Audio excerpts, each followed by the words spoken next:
Hello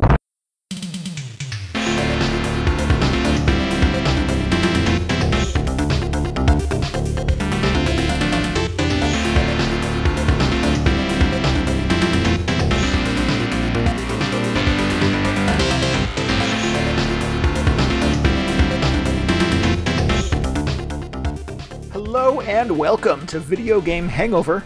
I'm Randy Dickinson and I'm in Harrisburg, Pennsylvania. Hello, I am DJ Ross. I am in Mountain View, California. Each week here on Video Game Hangover, we talk about the games that have been keeping us up at night.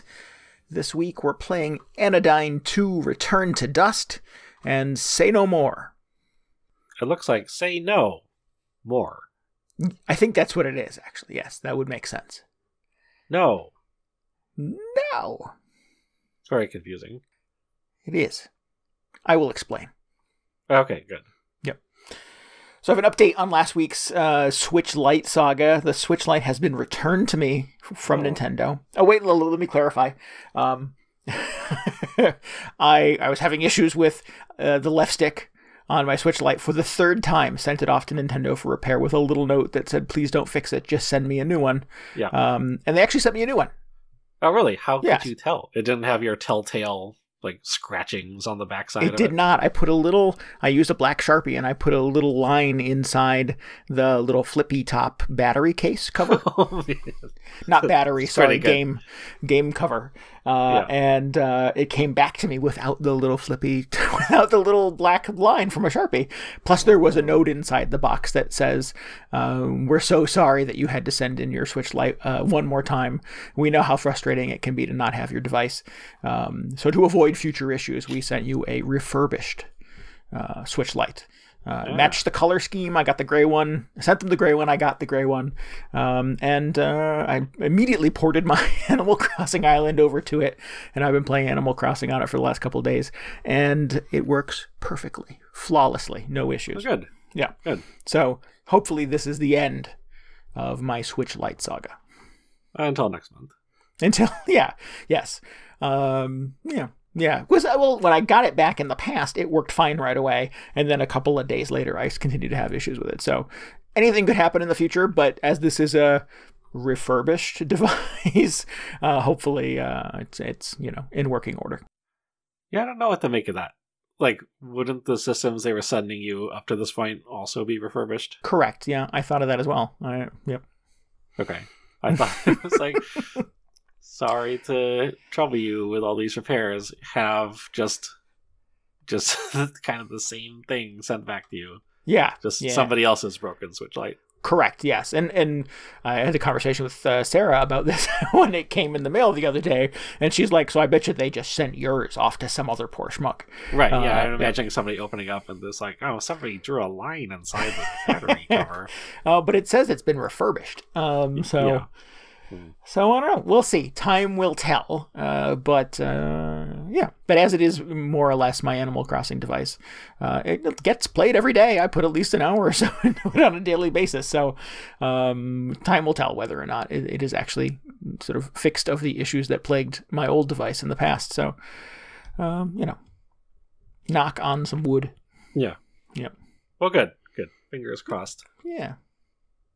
But I mean, kudos to Nintendo for including a note saying, we know how frustrating this can be. I'm like, do you? Yeah. Do you really? I imagine you have all the Switches you could possibly imagine, Nintendo. Well, I bet their techs can sympathize. They're just like, oh man, another one of these Switch Lites. Why do people keep buying these things? Yeah, there's that. Was it a nicely handwritten note, or was this just copy number 1000 that they run off the printer? I'm sure it was that. No, it was not a hand. I sent them a handwritten note that said, this is the third time, please don't send this thing back to me. But no, it was a little, dear sir or madam, whichever the case may be, please apologize. Please accept our apologies. It was dear sir or madam, please apologize. Your note did not go over well with them. Right, exactly. We hung it on a board. We laughed at it in the break room. It was a photocopied letter. Yeah, it had the same note, I presume, written in Spanish below. So this is not the first time they've sent a copy of this note off to somebody, I'm sure. Well, at least they realized that, like, man, this is happening a lot. We gotta take the extra step of just coming up with this note we can send everybody. Right, exactly. Yep. Yeah. And they got the work time down too, because when it first died on me last September, it was just post kind of lockdown, and all of these repair facilities were just coming back online after being shut down for weeks and weeks. And geez, they had my Switch Lite for a month and a half at that point. And the second time was a little quicker, and this time I sent it in and I had it back. I had the new one back in about 10 days. Nice. So, yeah, they, at the very least, are turning them out pretty, efficiently at this point. So does that mean you went without Animal Crossing for 10 days? Oh, no. I have a regular Switch, an OG Switch.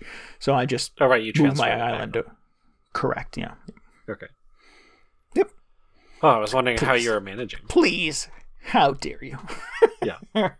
That would not be possible. It just could not be done. Just think of all those eggs you would have missed out on. Mm-hmm. Just imagine. I survived Eggpocalypse once again. Was there... So as somebody who hasn't logged in since the second coming of Eggpocalypse, was there anything different this year? Was it just the same thing? Not that I could tell. No, it didn't seem sort of structurally or functionally different. For those who don't know what the hell DJ and I are talking about, the Easter event, what they call Bunny Day on Animal Crossing last year, was sort of roundly hated by everybody who was playing the game. That was 2-3 weeks after launch at that point, and we were all sort of desperate for resources. We were all shaking every tree and hitting every rock, just trying to get enough pieces together to be able to build anything in the game. And for just a week and a half, Nintendo replaced most of those resources with colored eggs that you could then turn into a bunch, like 15 different recipes associated with Bunny Day that were all just horribly ugly things that nobody wanted in their house. So I mean, you didn't have the Easter room in your house?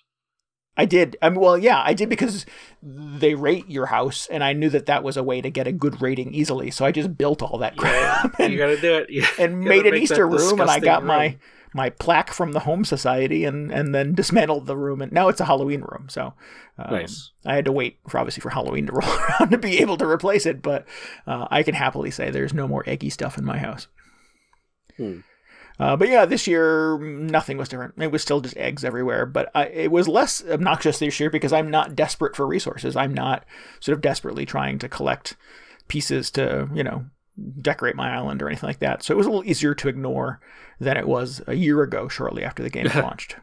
Yeah. Man, what a time that was. So much hate. This game that brought so much joy in its first 10-15 days of release, suddenly everybody was angry at it. Yeah. It was delightful. So have they said anything about what's going on for year 2 of this? Or is it just going to be a repeat of year 1? So far, it appears to be a repeat of year 1. Yeah. They added a few new kind of catalog items. There's prom items you can get now, so you can get like prom gowns and tuxedos, and you can get a little sash that says prom king or queen and stuff like that from the shop. So they've never done prom stuff before that I'm aware of, but so far they're more or less just mirroring everything that happened a year ago. Yeah, I guess it's not awful, just occasionally random new seasonal items. Yeah, something. I don't know. It's got to be people like me who still a year after release continue to check in, give us something new. I know people are coming to it new all over. I have a friend who just got a Switch 2 weeks ago. It's just like, oh my God, I can't believe Animal Crossing. I'm like, really? What have I been talking about for the past year? But so yeah, there are people coming to it new every day, and for them this is very exciting, and I get to sort of live vicariously through her, which is cool. But yeah, I don't know. Throw us something new. Give me some new event, some new thing. I don't know, stock the pond and stuff with some new critters. I'm sure there's a whole, what's the word I'm looking for? Not cavalcade. Collection. Cavalcade collection. Of fish and bugs and things like that you could release to, give us something new to hunt down. Or, take it from me, Nintendo. I've talked about it before. Bird watching. Bird watching. Yeah, I wonder what it would take to get me to, start checking in on this regularly again. I feel like it had kind of the typical Animal Crossing cycle for me. Yeah. Or at least with the most recent games. I think it did, yeah, for most. I think I don't know a lot of people in my life who have sort of maintained it up to this point. We have a couple of folks in our video game hangover Discord channel for Animal Crossing that have kind of hung in there with me through it all, and even they seem to be sort of trailing off a little bit while I still kind of find some fun in it every day. But I tend to have a longer lead time on these games than most. Yeah. Well, at least you weren't deprived for a week while they were fixing that thing. No, not at all. No. Still got my fix every day. Although if I had to send it away, Bunny Day season is the right day. Yeah, the right now's your to give chance. It up. Exactly. As soon as, eggs start falling out of the sky, I'm like, this is when I send it back for repair. Yeah, you put a note in there like, by the way, just keep it. I don't want it. If you could get this back to me by April 5th, that'd be fine. Thank you. Day after Easter would be good, guys. Yeah. What's up? How's things? You been working on anything fun, new, exciting gaming-wise in your life? Playing a lot of Monster Hunter. Cool. Playing a lot of Valheim. Feels like last week's episode. The video game hangover greatest hits. Yeah. Yeah. I did not play anything new last week, but that means I finally have the chance to talk about Anodyne 2. Excellent. I've been meaning to get to for a while now. Yeah, you've had that in your pocket for a little bit now. Yeah. I really like this game. I couldn't tell. You kept putting off talking about it. It's a complex game, so I wasn't really sure how to approach it. Okay. So you needed some time to kind of marinate on it.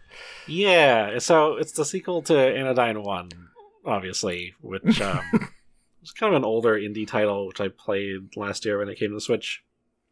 And if you remember, it is kind of like, it's kind of inspired by 2D Zelda games. So you have like a top-down perspective. You go through a lot of dungeons.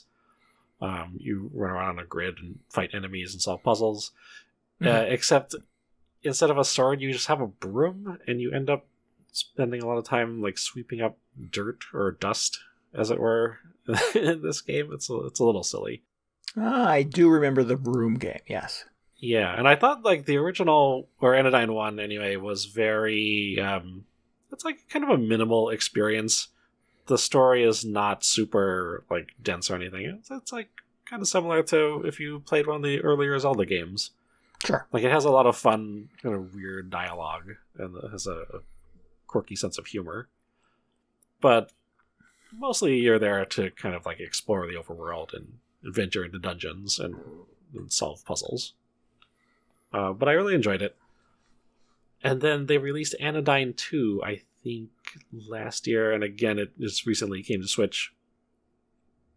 And Anodyne 2 expands on the original formula a little bit. It still has these 2D kind of top-down Zelda sequences. But so they didn't go full Breath of the Wild on this.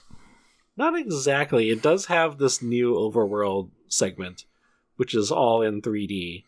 Oh. But it's kind of like PlayStation 1 era 3D, so it's like super chunky polygons, kind of a low level of detail. Mm-hmm. Just looks kind of like... looks very 3D retro, which I thought was actually very cool. But then you spend time like swapping back and forth between this 3D perspective and then the classic 2D pixel art perspective, which was also pretty novel. Neat. So this kind of continues just the totally bizarre and surreal tone from the first Anodyne. How it picks up. So you are... how do I even introduce this? You are like this character Nova, who is born out of an egg, and it turns out that your sort of destiny in this world is you're the nano cleaner. Because this world has been overtaken by this thing called nano dust, which is just kind of like this, it's like a big malicious dust storm that is infecting the population, just causing problems. So you as the nano cleaner are tasked with going around and just eliminating this nano dust using your vacuum cleaner. And it's just kind of a weird spin on the original Anodyne, where it's like, okay, you got a broom and you're just sweeping stuff up, and now you have a vacuum. Okay, it kind of all makes sense. So that's your upgraded weapon, as you went from a broom to a vacuum. Right. Yeah. But it just kind of like, that's just one component of how just kind of oddly like meta and self-referential and kind of self-aware that this game is. Like, it kind of knows that it's a weird video game. Mm-hmm. So for instance, the name of the world is like, it looks like on the screen it's New Thailand, but then I realized that in the first Anodyne, like, I don't think the world really had a name. Everybody referred to it as the land. Mm-hmm. So then I realized, oh, okay, so New Thailand is really just New the Land. I figured it out in half a second before you said it. And so everybody's Excellent. just calling this thing this weird fake name that doesn't make any sense. And all of the characters you speak to, they just have this, like, they all have their own kind of bizarre personalities, but all the dialogue and everything is a little bit non sequitur in sort of that Frog Detective way, but just in a way that is more like kind of strangely like wistful or philosophical.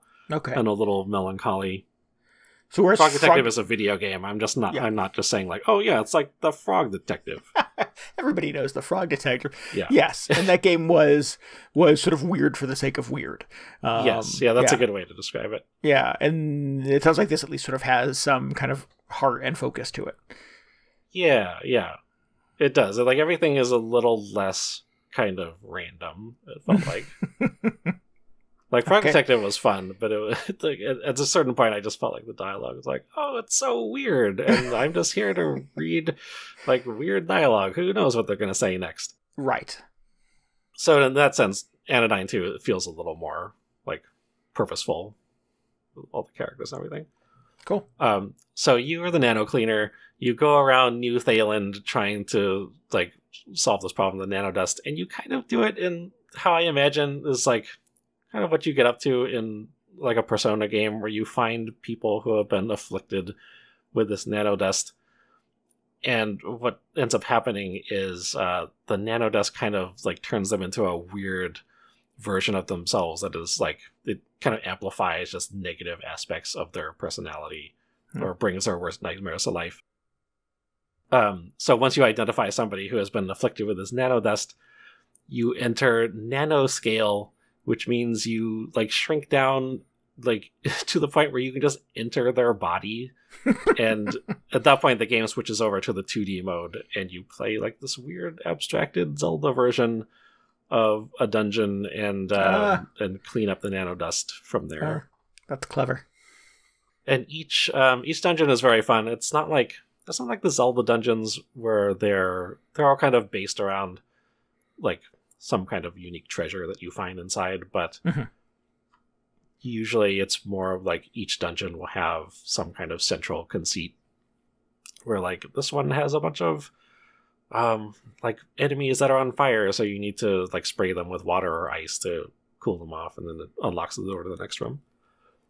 It actually feels like much less of an action game than the previous Anodyne. The previous one was actually kind of challenging at certain points. Like, it was kind of hardcore. But this one definitely feels like you are more expected to just navigate the entire thing. There's a lot fewer obstacles. And the difficulty seems like it's way down, so you can just enjoy sort of the story and the atmosphere. Is there still a combat and weapon element to it? It sounds like there might be. Yeah, you have to do a little like slashing, or not slashing. What do you do with a vacuum cleaner? You spend a lot of time sucking up objects and then shooting them back out at enemies. Oh. So there's a lot of that. You have a health meter, and that can get depleted, and at that point you have to restart for a checkpoint. But there are tons of checkpoints all around. It's very lenient on like every time you find one, it just restores your health all the way. There are tons of power, like health power-ups besides that. Plus, if you decide you're not you're not feeling it, you can just go into the menu and just enable invincibility, I think. Oh, wow. And, problem solved. So that was kind of refreshing. I really enjoy that more games, especially ones that seem to have such a story focus as this one does, have that option to just be like, well, the platforming and stuff is not really for me. So I will just opt out of it, essentially. And you get to still sort of experience the game and sort of go on the adventure. Yeah. Because a lot of it for me, a lot of my enjoyment after I realized it's not so much of an action game anymore. It's more just about dungeoning and meeting these weird characters. Was really just getting into the storyline and meeting everybody. And it felt kind of maybe a bit of Undertale in a way, where you are just going around and running into strange personalities left and right. So supposedly saving the world or accomplishing some greater goal along the way. But yeah, just a lot of just weirdness and surreality that you deal with. Excellent. Do you need to have played the first one to sort of appreciate or get the second one? No, not really. I wouldn't say so. No. There are definitely callbacks in this to the first one that you'll definitely appreciate if you have played the first one, but I think it's totally unnecessary. Cool. I mean, I still recommend people play the first one, because that one was also very good. But it just seems that the first one didn't have the kind of accessibility options. You said it was a little more hardcore. I don't remember if it did, actually. I didn't end up using them, but maybe they were buried in there somewhere. Maybe I just didn't get around to it. Just didn't need them. Yeah, I don't know. At some points, I just felt this boss is kind of tough, but that's fine, because it's like a boss in a video game, so I'll just struggle with it for a while.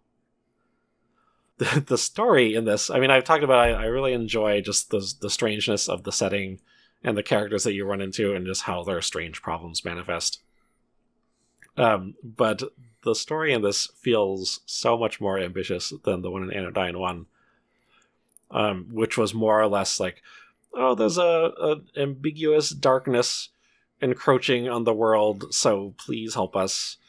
And this one, I mean, it kind of starts the same way with just the dust, the nano dust storm, but just then the different characters you meet along the way end up sort of transforming or taking the story in really unexpected directions, and just making the Nova, the nano cleaner, go through all these unexpected trials, which I thought was it's very surprising, and was not necessarily what I was expecting from the follow up to Anodyne 1, but I ended up really enjoying it quite a bit.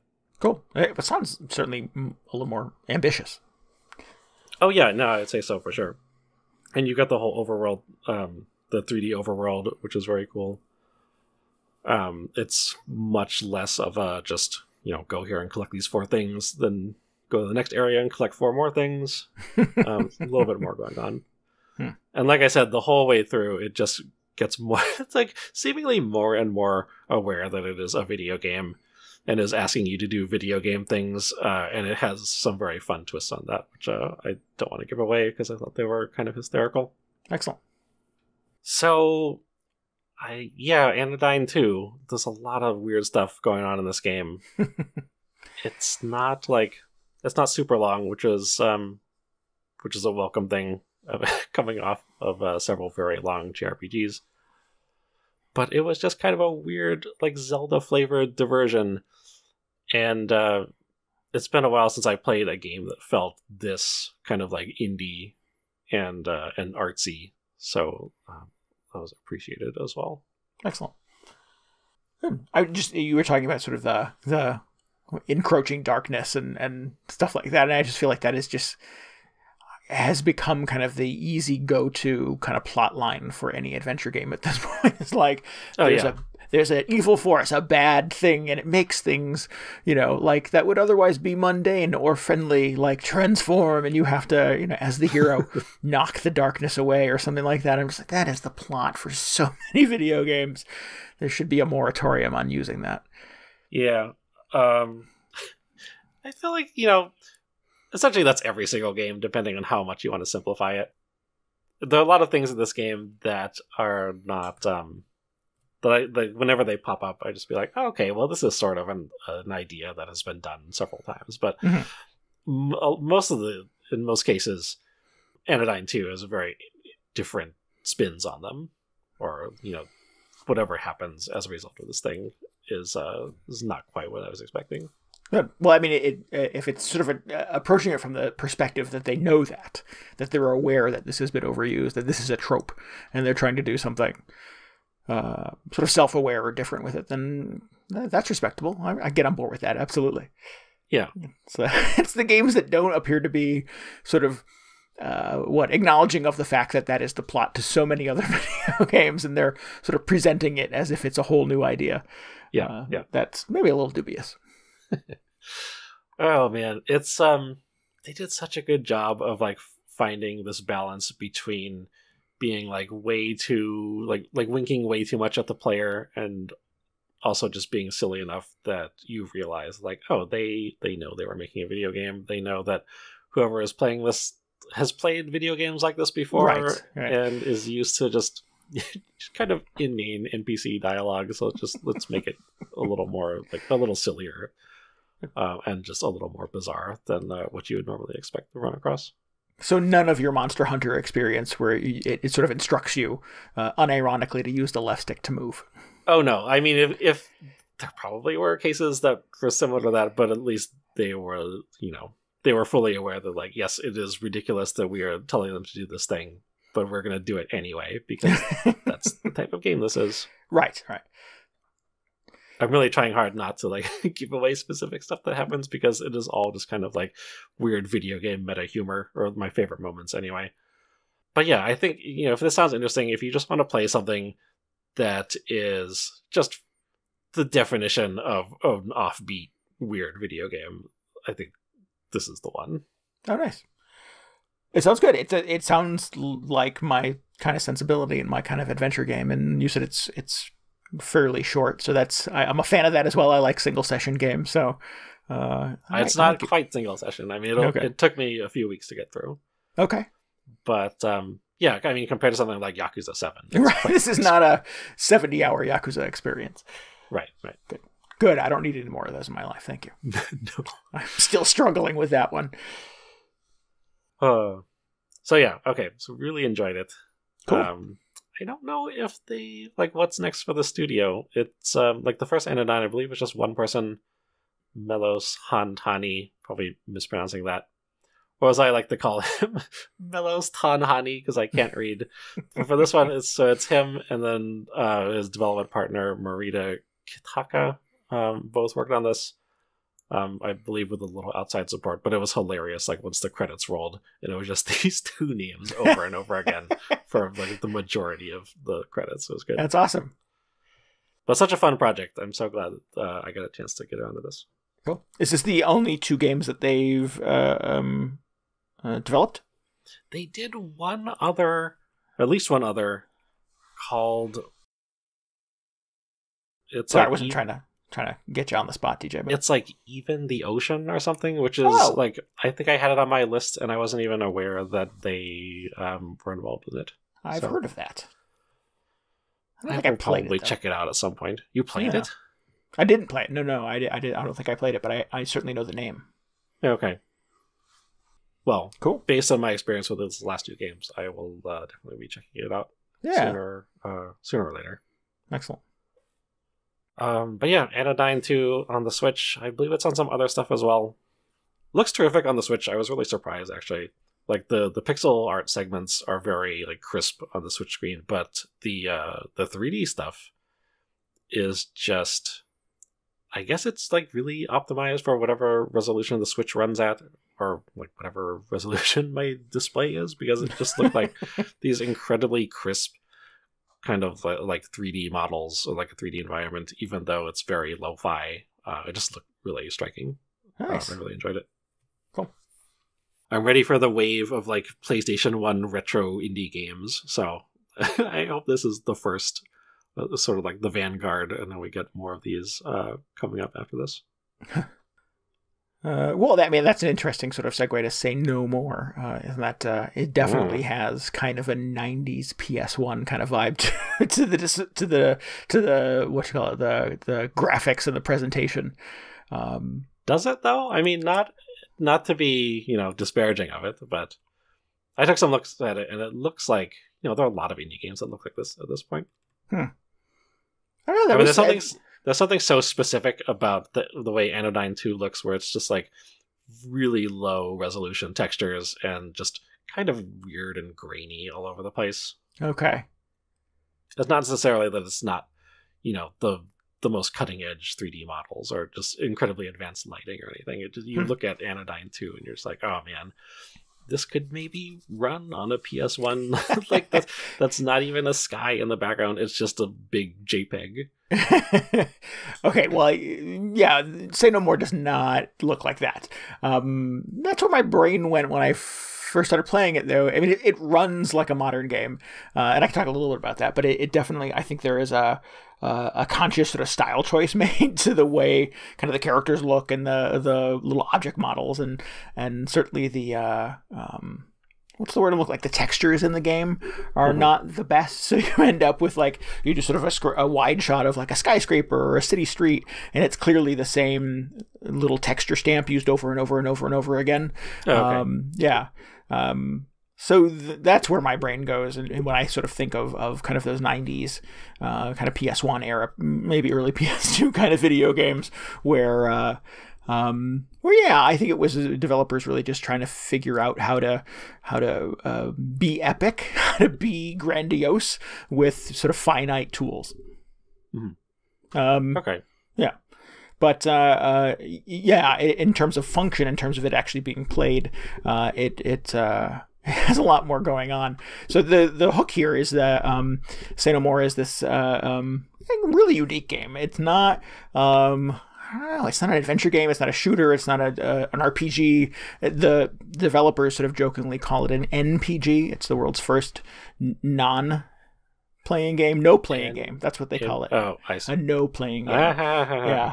So you are an intern starting kind of your first day with this new big corporation, your exciting new dream job. You show up with your lunchbox and you're ready to go.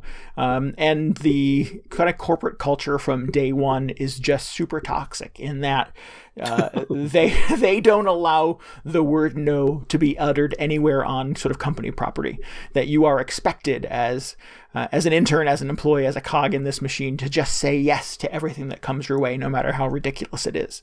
And you, as an intern, kind of take a stand against that. In fact, you have kind of one tool at your disposal. It is a one-button video game in a lot of ways. And when you push a button, your character says no. You get variations on no. You can kind of do a lazy no. You can do nah. You can do little versions of these kinds of things. There's a heated no where it's a very angry kind of no. But more or less you're using one button to sort of convey one word, and that word is no.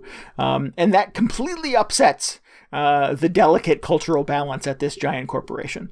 And you move around your first day kind of on rails. You're not actually sort of determining your path through the building. Your character, your little sort of self-created kind of visual avatar of you, or whoever you want to make, runs around the building on rails, and other employees will sort of jump out in front of you and sort of say, hey, I'm going to go eat your lunch, okay? And you say, no. Or, hey, I need you to... Yeah, no, not at all. I need you to clear this jam out of the paper copier because I screwed it up and I don't know how to fix it. You say, no, I need you to do my work so I can go leave early and go to the movies. And you say no to this. And you continue to walk your way with purpose through the office, kind of taking on the ridiculous, demands of all of your coworkers, these crazy, insane things they sort of drop in the lap of interns, expecting them to just humbly say yes to all of these ridiculous requests. And you develop a bit of a reputation for being a rabble-rouser here on your first day, and you create a bit of an uprising amongst all of the interns, and they start following you around, and they yearn to be taught how to say no.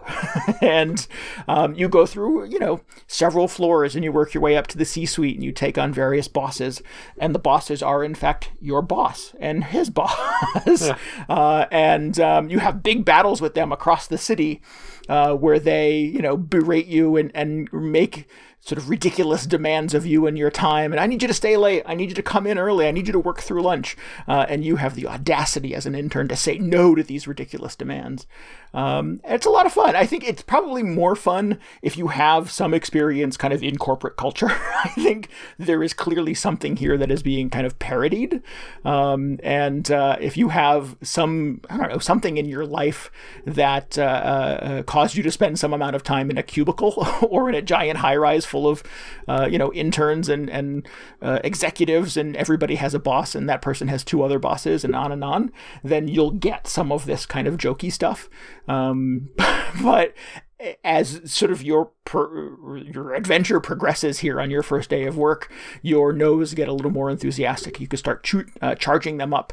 And when you throw a no out to some ridiculous demand, if you've charged it up enough, the person you say no to will just go flying through the building, just lift it off their feet and go flying, hurling through the air, along with papers and computers and desks will just go flowing through the air.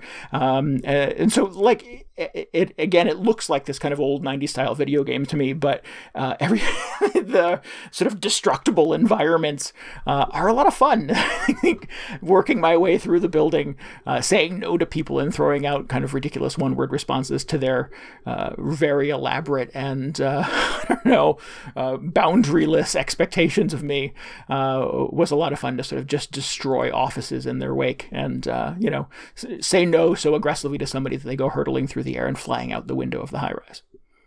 So what do you like? What is the game in this? So you're just on rails, and occasionally you stop and push the button, and say no. Disaster unfolds. Yes, correct. Yeah, okay. That's it. That's kind of all you do. It is. It's a one-button video game in every way. I mean, you can use there are two buttons, in fact, that say no, and you can move the D-pad up or down, left and right, to sort of determine, do you want to do a heated no or a lazy no? But for the most part, you're just pushing A and saying no to all of these ridiculous requests. And that's kind of the story. That's as the sort of the day unfolds, and the executives are really put off by the uprising amongst the interns. There's a great, almost kind of a musical number where the interns decide they're not going to work through lunch this day because they have this awesome new intern leader, and they're going to go to the park with the food trucks, and they go marching out the door to the sound of this really fun jazzy music, and work their way through the park and have really just kind of like a fun, almost like a dance number. It feels like it's very kind of choreographed as you're teaching other interns how to say no while you're kind of ordering your lunch at the food truck. How do they work no or saying no into the dance number? It's like an army of interns kind of working their way through the park, and somebody will say, my coworker in my cubicle plays his music so loud, and I don't know what to do. I don't know how to approach it. And you go say no, and basically you're teaching other people to kind of take a stand for themselves and have boundaries and not let other people kind of walk all over them. Yeah, okay. Yeah. God, that sounds so weird. It is a very strange game.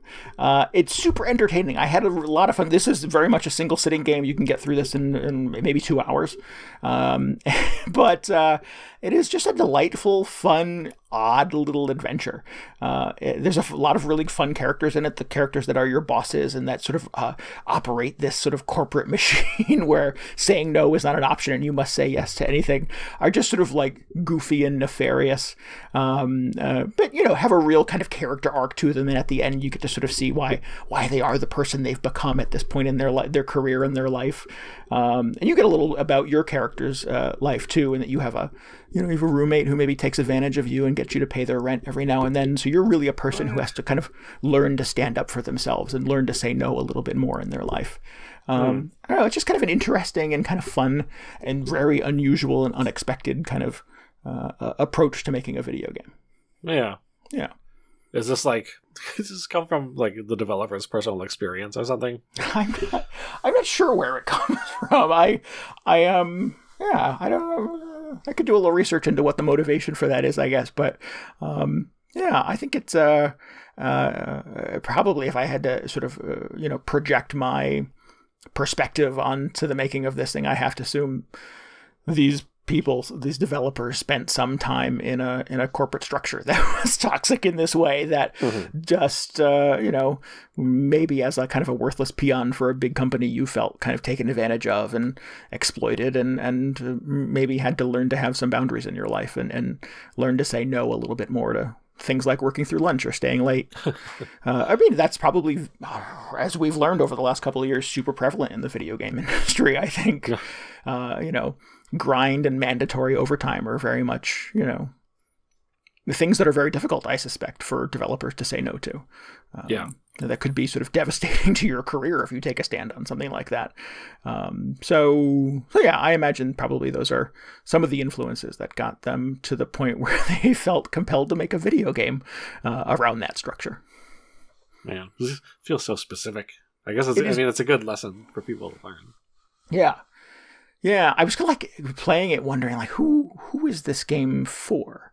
Because there's no violence in it. There's no, other than, destroying your office and launching your coworkers backwards out the window from saying no. Like, it's not bloody in any way or anything like that. There's no foul language or anything like that. There's no fail states. Nobody dies or anything like that. It's not devastating or impactful in that way. So I'm like, is this a kid's game? Is this sort of designed because it's single button? It's super accessible. You can basically, your character runs around on rails and you shoot off nose. You can't screw it up. You don't ever sort of like die or anything like that and get dumped back to the main screen. But I'm like, I don't know if a kid would appreciate this. I don't know if some, unless they need that message in their life. But again, setting it in kind of a workplace in a high-rise kind of corporate culture environment. I don't know if that is something that a 9-year-old who needs that little ego boost of permission to say no sometimes would appreciate that setting. If they set it in a high school, or maybe that's the sequel. Maybe I just wrote the sequel to say no more. But yeah, I don't know. It's just an interesting message. And again, like you said, very specific. Yeah, I'm not sure if it sounds like the most relatable thing to like little kids playing, but who knows where it goes next. Yeah. So what's the deal with, like, the only things I knew about this game is that you didn't like say no in a bunch of different languages. Are those just like flavor options, or how does that come into play? The game has been translated into a bunch of different languages. So you can, I believe you can play it on any number of different languages, and it will have variations of the word no that are specific to those languages. Yeah. Okay. But it's like, so you switch something, you switch like the language option in a menu somewhere, and then everything is in that thing. Yeah. Okay, interesting. Yeah. Everything in it is it feels like a very sort of international voice cast, and let me say the voice actors really sell this thing. There's no, like, Nolan North didn't do the voice or anything like that in this. It's just, I don't know where they dug up these voice actors. If I had to suspect, it's probably some of the developers themselves, but they are really just delivering the hell out of this script. They are really earning their paycheck for some of these sort of ridiculous line deliveries, and again, it's just very entertaining and very fun, and it feels like a thing that a lot of sort of like passion and conviction really went into to sort of send this message. You're gonna replay it in a different language and learn how to turn people down, like Swedish or something. I don't know. I'm not sure. Once I got through it, I was like, oh, is there anything else? Is there anything I didn't do? Are there alternate paths? Are there different endings? There doesn't appear to be. It feels like there's sort of this one pathway through the game. So I, at least sort of upon completion and sort of the roll of the credits at the end, I didn't feel like there was a lot of reason for me to kind of want to go back to it immediately. Although I will admit, as I was going through kind of the language options, I'm like, oh, geez, if I could dip into my sort of, fading memory of high school French and play it again in French, that might be really interesting. Yeah, I don't know. I'm not sure if I would go through it again, but it was funny. There's some very funny writing in it, and I certainly wholeheartedly support the whole message of occasionally saying no if something doesn't feel right for you, or feels inappropriate, or feels like it sort of goes over your boundaries. Yeah. And you do get that, not to sort of spoil the ending, but you do get that message that it's not always right to say no to everything, and it's not always right to say yes to everything, that you do need to be able to sort of make choices for yourself in life that are sort of right for the situation that you're in.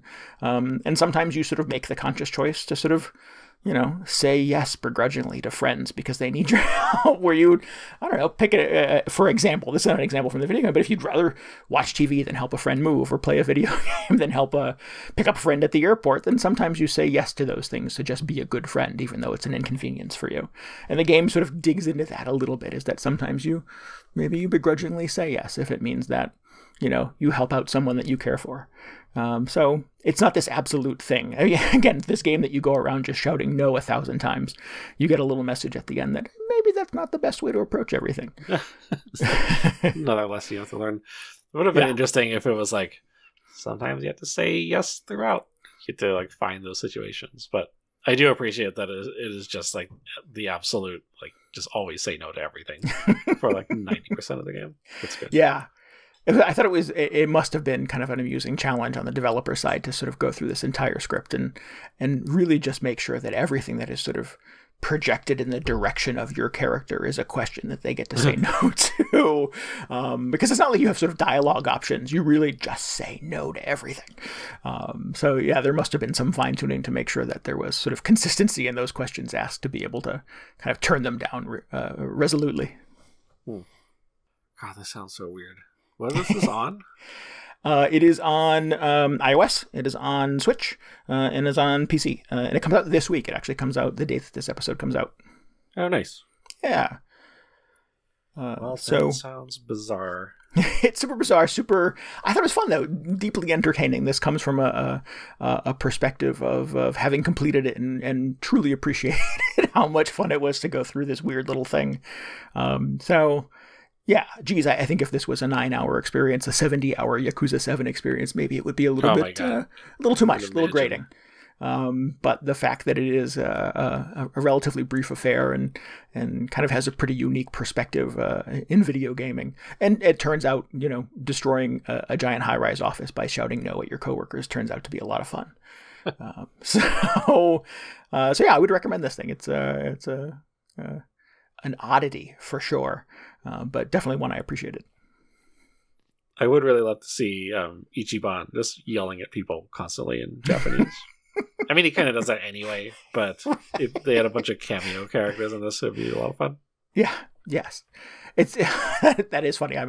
I'm still simultaneously working my way through Yakuza 7, and Ichiban, the lead character in that, is a guy who has a lot of enthusiasm for everything. Yeah, he says yes to everything. Yes, yeah, he's very much a yes man, and a lot of people make really ridiculous requests of him, and I, as the player, go, no, don't say yes to that. That's a ridiculous request. You definitely shouldn't do that. You're gonna get killed. And he just says yes. He is enthusiastic and faithful to a fault. But yeah, it's very sort of endearing in his character, but he could probably use the lesson to say no more. Yeah. I really love whenever you run into a new side quest in that, or in any Yakuza game, really. And like it presents you with this ridiculous scenario, and then at the end of it, it's like, well, are you going to help this person? And I just think like, well, like, rationally, I should not get involved with this person's problem because it is absurd. But then you realize, like, oh, if I just pick no, then they're just going to walk away, and I won't do the side quest, and that is kind of the reason why I'm playing the game. So why would I do that? It's interesting you sort of proposition that, because the developers of Say No More, and this is Studio Fizbin is the developer here. They in their little press release for the video game said that, as a hero in a video game, you're expected to say yes to everything. That if you wander into a village, a lot of people will sort of approach you with, missions and tasks and errands to run. And if you want to progress the game, you have to say yes to all that stuff. So they appreciated the challenge of creating a video game character who just says no to everything, sort of based on that kind of comparison. I do like when they kind of just flip tropes around like that. Yeah. Yeah. So that's called Say No More. That is, what did I say? That was PC, iOS, and Switch right now. So, yeah, I would recommend that. It's It's an it's an unusual little adventure. I would suggest people go on. Oh, yeah. So we got a little time. I have a small update on something I talked about last week about Monster Hunter. Oh. It's kind of a combination thing. So I was talking about Monster Hunter Rise, and one of the things I really love about this is that, like I said, it's kind of like Japanese themed this time around, like more so than previous Monster Hunter games have been. Sort of in setting and kind of flavor. Yeah, flavor especially. And I was calling out specifically, like whenever you start a new quest or meet a new monster, there is this little movie that plays that does like a little Japanese opera bit, and like sings a poem essentially about introducing the monsters. Cool. And they're super good. I watch every single one, even though I'm like, I know what this monster is. But I like the performance is just so impressive. Like you're saying, the voice actors do such a good job selling it. It's really good, and I would hate to miss out on it. So I was looking up these, like a video of them, because I was going to post it in the show notes last week, and I forgot to do that. But so look for it this week, I guess. And I found one, and I realized a couple things. Is that so this Monster Hunter has 3 audio tracks, and I think they've had 3 since Monster Hunter World, but they have an English track, they have a Japanese track, and they have one that's called Monster Hunter Language.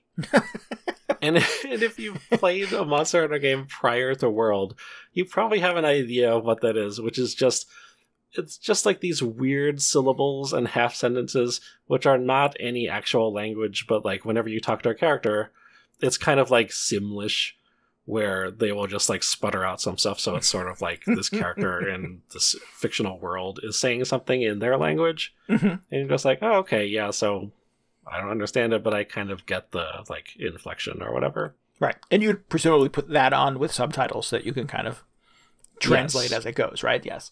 Yeah. Well, I mean, previous Monster Hunter games, it wouldn't really be fully voiced. Like there wasn't a full English or Japanese voice track. So you'd just be reading the dialogue boxes. Anyway, they changed that for Monster Hunter World, but then just preserved the ability to have them speak in Monster Hunter language, which I thought was great. Excellent. That's kind of an impressive commitment. Yeah. But what it made me realize, so of course I haven't set the Monster Hunter language. I was looking up, I was trying to find a video of these intros, and it turns out, so they did different cuts of all of these. So first they have like the Japanese version, which is just the straight up like Japanese, like traditional opera, in Japanese. And I will admit, it's like an opera. So at times it's kind of difficult to identify like, oh, that is actually Japanese they're saying. Mm-hmm. And I've been playing it in Monster Hunter language, which kind of like sounds like just a split between Japanese and just gibberish anyway.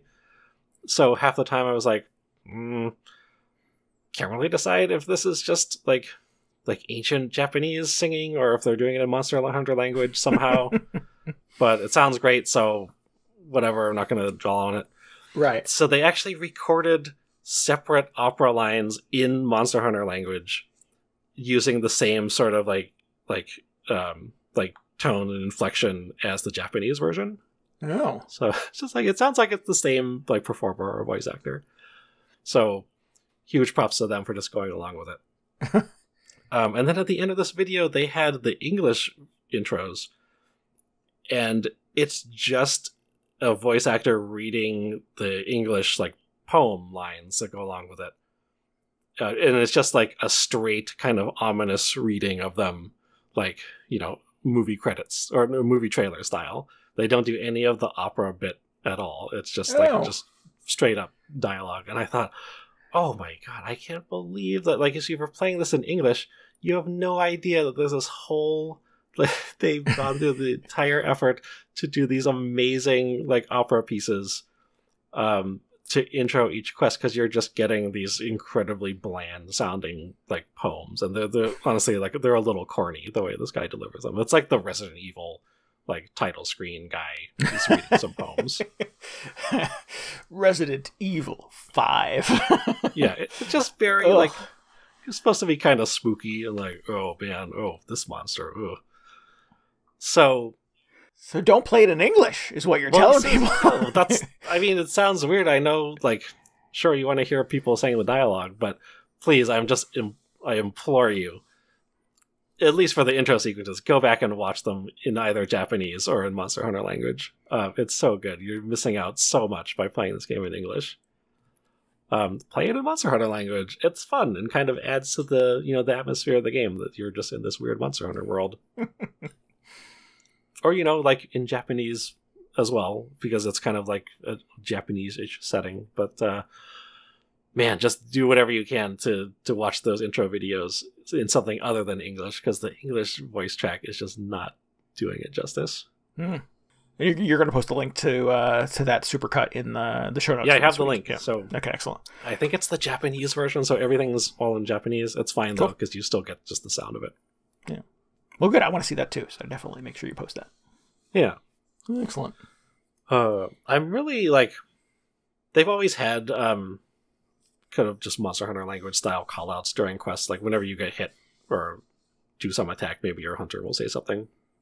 But in this one, everybody seems just much more vocal than they have in previous Monster Hunter games. To the point where I think I played it in English for a while just because I wanted to figure out, like, what are they saying when they're just talking so much the whole time? Because, like, is this possibly useful? And it turns out that, in fact, yeah, they are saying stuff like, I don't know what it is verbatim, but, like, if the monster is winding up to do a big attack, your hunter will say something along the lines of, like, oh, watch out, or something like that. Or, Is it useful? Like, is it, like, actionable stuff? Like, It's kind of like use your shield now? Yeah, like, useful audio cue. Like, I don't know if they'll get that specific about it, but, they'll be like, oh, here comes the big one or something. I don't know. That's not the actual dialogue. Oh, that's too bad. But what I've noticed is just, like, even though I'm playing it in Monster Hunter language, my character will use the same callouts over and over again. So after playing it for as much as I have now, like, she will say something and I'll be like, oh man, here it comes. Big attack. And also I've noticed it in multiplayer. If you play with other people, like, everybody uses the same, like, whatever audio settings you have it set to. But, like, the hunters will all use the same, like, they'll be saying the same phrases whenever the monster is about to attack. They'll all say their own version of, like blah, or whatever they say in Monster Hunter language. And also I've noticed that, like, if you have to sharpen, like, you spend a lot of time resharpening your weapons in this game, like, during downtime. And typically whenever you do that, they will say, like, I guess it would be like, I'm going to resharpen my weapon or something, but they'll just say the Monster Hunter language version of that. So I will start sharpening something and my character will say whatever. But then other people in the lobby will start sharpening and they'll say the same thing in whatever their character's voice sounds like. I just really appreciate the attention to detail. Like, there are so many different character voice options you can pick when you create a character, but everybody has their own, like, they're all giving the same callouts, even though it's all just nonsensical syllables. They're all sort of, like, saying the same thing in this fictional language. It's really interesting. So, like, for instance, maybe maybe my hunter doesn't give the big warning before the boss attack, but one of the other ones does. I would probably recognize it at this point and get out of the way. So I thought that was really cool. Excellent. You're learning to speak Monster Hunter language. Well, I don't know if I would go that far, but no. If somebody yells at you in Spanish or something, maybe you can you get the gist. Tone says a lot, right? Yeah. Excellent. Well, that's it's funny that they have their own kind of specific language. That's interesting. Yeah. I wonder if there was just a cheat sheet somewhere where they're like, oh, the Monster Hunter language to English translation guide. Because you never know, like, the literal translation of everything, but you just kind of like, oh, this is what they say when they're, like, sharpening a sword or picking up a rare item or something like that. And eventually you just sort of get the meaning. Right. Anyway, huge props to, like, I don't know what it would be. Like, I guess just the audio department in this game, whoever is just in charge of coordinating the Monster Hunter language and setting up all the opera sections, because it's really, like, they went above and beyond for this one. Excellent. Sounds like fun. It was pretty good. Cool. All right, well, I think we should probably wrap this thing up, huh? Unless you want to hear more about Valheim. If you need any more video game hangover in your brain... next week. If you need any more video game hangover in your brain, follow us on Twitter at twitter.com/VGHangover. Always keep in mind you can get show notes and links and feedback on the show. Give us feedback on the show at VGHangover.com. We would love for you to join our Discord. You can get a link to that at VGHangover.com as well. And we encourage you, as always, to subscribe, rate, and review us on iTunes, Spotify, Google Podcasts, YouTube, any place else you can get a podcast. And, help us out. Throw us a bone. Tell your friends about the show. No. That's the spirit, DJ. That's how you do it. Oh, no, but please tell them about the show. Yeah, absolutely. Yeah. Please also head over to fellykitty.bandcamp.com and get some music from Felly Kitty, who did our intro and outro music this week. It's great. It is great. I agree. Can't say no to that. Yes, say yes to Felly Kitty. We'll be back next week. Until then, this is Randy Dickinson. This is DJ Ross. Thanks for listening to Video Game Hangover. Goodbye. Good night. See ya.